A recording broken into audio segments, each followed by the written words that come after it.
Tahukah kamu, di balik ombak besar pantai selatan, ada sebuah kerajaan megah yang tidak akan pernah kamu temukan di peta manapun. Konon, saat angin tiba-tiba berhenti berembus dan laut mendadak menjadi sunyi senyap, itulah saat ia sedang memperhatikan dunia manusia. Dialah penguasa Samudra Selatan, seorang ratu tak kasat mata, Nyi Roro Kidul. Dan malam ini, dengarkan kisah mereka yang tak pernah kembali dari pantai selatan.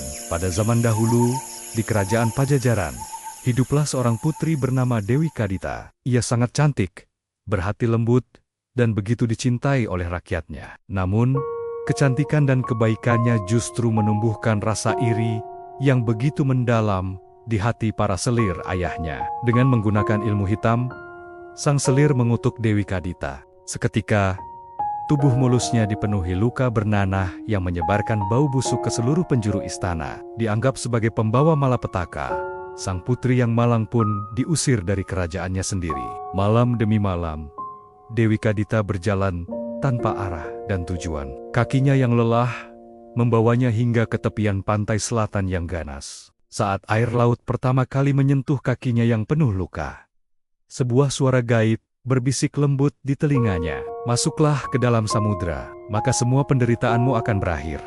Dengan tubuh gemetar menahan sakit dan dingin, ia pun memberanikan diri melangkah masuk ke dalam lautan. Sungguh ajaib. Begitu seluruh tubuhnya terbenam, semua luka di tubuhnya menghilang tanpa bekas. Kulitnya kembali bersih, bahkan kini memancarkan cahaya kehijauan yang lembut.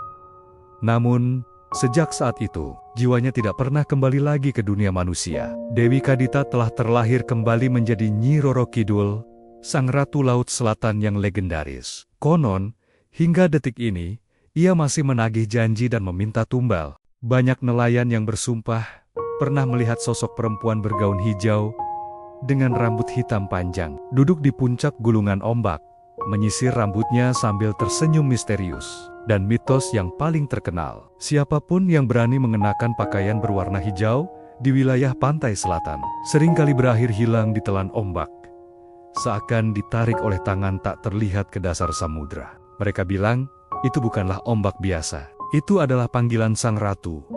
Kisah Nyi Roro Kidul mengajarkan kita bahwa iri hati, dengki, dan ambisi yang gelap tidak hanya dapat menghancurkan kehidupan orang lain, tetapi juga bisa menciptakan kutukan yang abadi. Selain itu, ini adalah pengingat bagi manusia untuk selalu menghormati alam.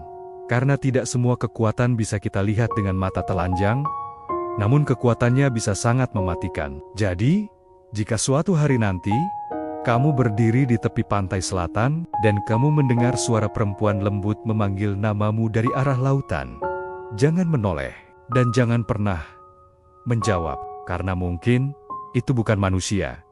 Itu adalah Nyi Roro Kidul yang sedang memilih pengikutnya yang berikutnya. Jika kamu berani dengan kisah-kisah horor dan legenda Nusantara, jangan lupa like, komentar, dan subscribe channel ini sekarang juga. Tulis di kolom komentar, legenda horor apa lagi yang ingin kamu dengar selanjutnya.